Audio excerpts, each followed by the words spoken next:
Welcome back to the channel, Sunshines. This week we have a tutorial showing how we set up our Christmas-filled cozy date night. It features the McDonald's new Grinch Meal, gingerbread house decorating, and for the first time ever, a very delicious recipe for Grinch-inspired cookies to stay on theme with our dinner. Let's get into it, shall we? So to start it off, I found these horribly painted houses from the Dollar Tree. Now I've seen the ones from Michael's that are wooden and light up as well.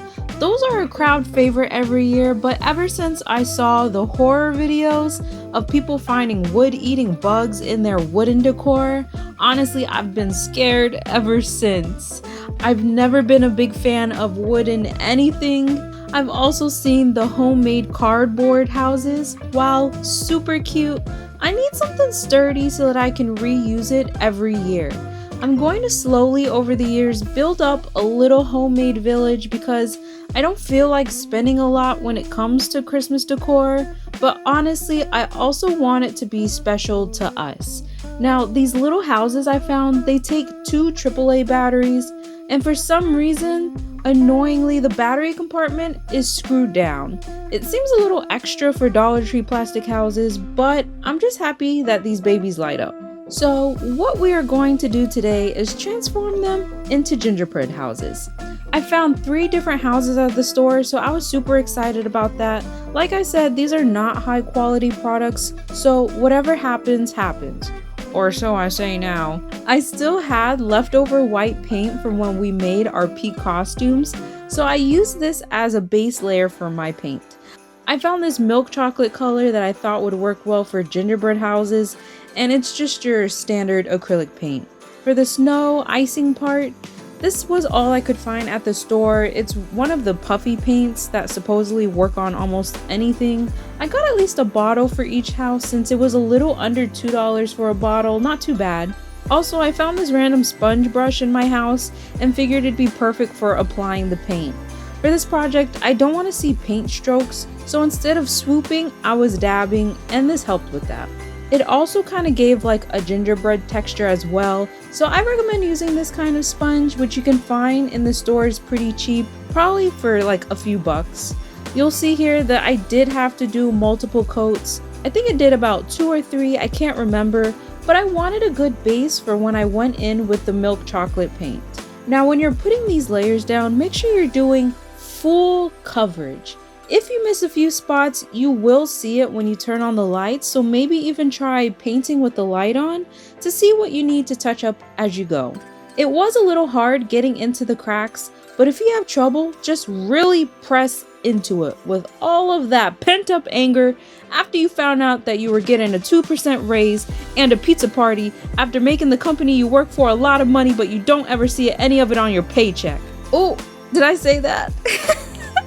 Oh, can you relate? Oh, is this a universal experience? Oh, and that, ladies and gentlemen, is why we're doing a Dollar Tree craft right now.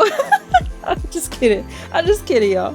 Kinda, I'm just a little kidding. But now we are going to take the puffy paint that works on almost everything and torture ourselves just a little bit longer. The instructions say to shake well, and honey, when they say shake it well, you better shake it like a Polaroid picture because it's probably been decades since I've used puffy paint. So at first I thought everything was going well until it wasn't. The amount coming out of the bottle was too much for the space.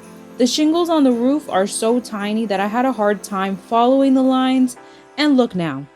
A big ass glob of paint just chilling there. Strike one. Okay, no problem. Let's just scrape her off and try to reuse her somewhere else. Let's recycle. Ooh, also a bad idea because now she's no longer puffy, but we try anyways. Now I'm starting to get a little overstimulated. The lights, the camera, the lack of control over this damn paint. I said screw it and wiped her clean. I needed a clean slate. Luckily, you see, it was pretty easy to wipe off, thankfully, and didn't mess with the original paint. So now we need a new idea. Oh, perfect. I found a white Posca paint marker. What an amazing idea. Or so I thought. I don't use these too often, so I'm unsure how this will work, and to my dismay, she was bleeding out too much. I tried shaking it up, dabbing it off a little. It doesn't look too bad on camera, but in person, it just looks like someone came up to my home and vandalized it with a paint marker. Definitely not the vibe I was going for, because it started looking like I made this in the first grade. Oh, strike two.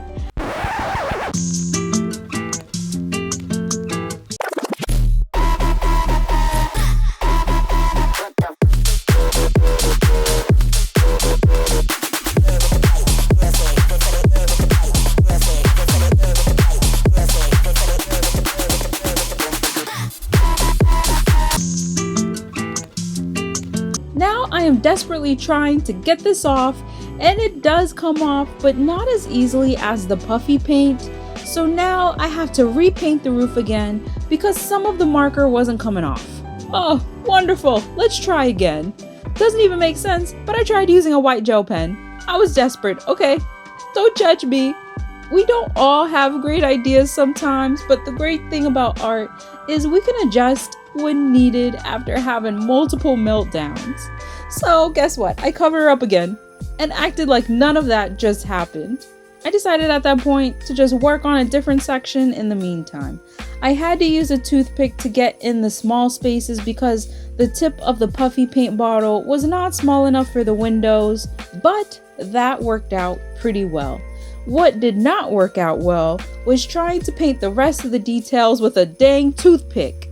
That was a pain in my you-know-what, so we stopped that real quick because this is supposed to be a fun activity, and I know my boyfriend will not be sitting there with a toothpick trying to paint his house. And I was over it after the first 5 minutes. Also, girl, put your thumbs down. What are you doing? This is not a thumbs up situation. You're out here painting with a toothpick. Get it together, woman. You'll also see that from time to time, I kept touching the wet paint.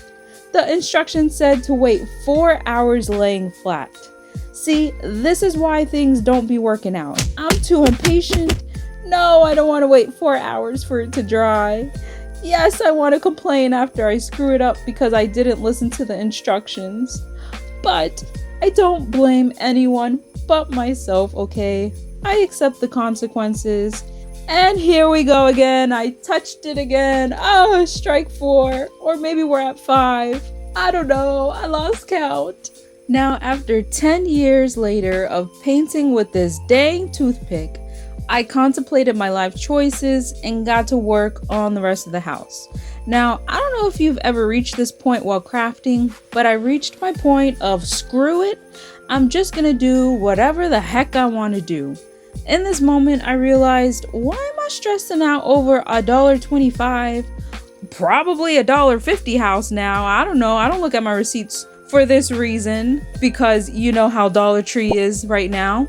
In some parts, you can literally see my hand will not stop shaking, which honestly, it makes me a little sad to watch back again, realizing that my type A personality took completely over. I no longer was enjoying the one craft I was actually excited to do.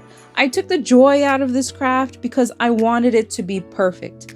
But if I wanted it to be perfect, I would have just gone to Home Goods and spent $25 on something that meant nothing to me, but it looked perfect. In this moment, I realized I'm doing the very thing I told myself I wouldn't do, and that's overthinking and perfecting. So what did I do? I grabbed the puffy paint and just went to town. I didn't care if the roof looked like I did it with my eyes closed. I didn't care if my fences blended in with each other and looked like one big glob of paint. I stopped caring about the imperfections because that was the whole reason I wanted to do this in the first place. So here she is, in all of her glory, blessed by my sweat and tears. She's not perfect and neither am I, and that's okay. If you take anything away from this video today, if you're a chronic perfectionist, you don't need it to be perfect. Life is a lot more fun being imperfect. And when I showed my boyfriend, he loved it. He said it looked like real icing. And honestly, I teared up because I sometimes wish I saw the beauty in the things I make like he does. But anyways, back to the rest of the date. Before I start tearing up again, we grabbed Grinch Meals from McDonald's. It came with McShaker fries, which included what they call a Grinch salt, which is essentially just dill pickle seasoning. Side note, I hate pickles. I tried it, still hated it. My boyfriend loves pickles. He ate that thing right up. Don't put the whole packet though. He said it was better with maybe half of the packet instead. It's pretty strong. You can toss your fries in the bag and shake it up similar to the Shaka Shaka chicken or the Shaka Shaka chicken that they used to have at the McDonald's in Japan. For the main part of the meal, I chose the 10-piece nuggets, and it comes with Grinch socks that have 4 different color options you can get. For mine, I got the green pair, love, love, love. My boyfriend got the Grinch Meal, which included the same things, but he got a Big Mac instead of the nuggets. He got the red pair of socks, and we were so excited to get different colors. After we ate dinner, we decided to make Grinch-inspired cookies in honor of our Grinch-themed dinner, and they were so simple to make. You're going to need a box of vanilla or yellow cake, powdered sugar. I got both of these items from Aldis. Some kind of green food coloring, heart sprinkles, baking powder, a half a teaspoon of that, your choice of oil, a 1/3 cup of that, and 2 eggs. This recipe is so simple. All you have to do is add in all of your ingredients except the sprinkles, of course, and mix it all together. Surprisingly, it actually took a bit to mix in the food coloring to get that green color, so don't be discouraged if you have to put some work into it, because this is what it should look like in the end. You'll place it in the fridge for about an hour to chill a bit, so while that was chilling, we started on our craft. I pre-painted 2 more houses for us to work on. My boyfriend isn't a crafter, so I tried to simplify it so it wasn't too torturous for him, but to balance it all out, we watched his favorite Christmas movie, which was Elf. I didn't record the whole thing because we were just enjoying the moment, but this is how they came out. And I actually really loved my second gingerbread house that I made, which is so crazy because I did not think at all while I was doing this. I just did it, and I owe it all to my best friend. He settled my anxious brain, and we had a lot of fun making them. By the time we finished painting, our dough was ready to be scooped out and rolled. I usually use a tablespoon scoop to try to keep them the same size and just rolled them in a bit of powdered sugar. I lined my baking sheet with parchment paper so that cleanup would be easy afterwards, and the one box made me about 20-ish cookies. It all depends on how big you make your cookies. I set my oven to 350 degrees and baked them for 12 minutes. It will all depend on your oven, so this time may vary a little. Just check on them and adjust if needed, but 12 minutes was good for me. I actually did 2 tests. For the first batch, I added the sprinkles after I baked the cookies and put them on when they first got out of the oven.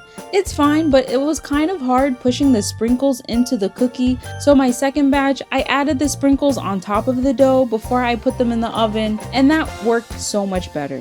They stayed in place and looked great, so I would add them in before baking. And there you have it.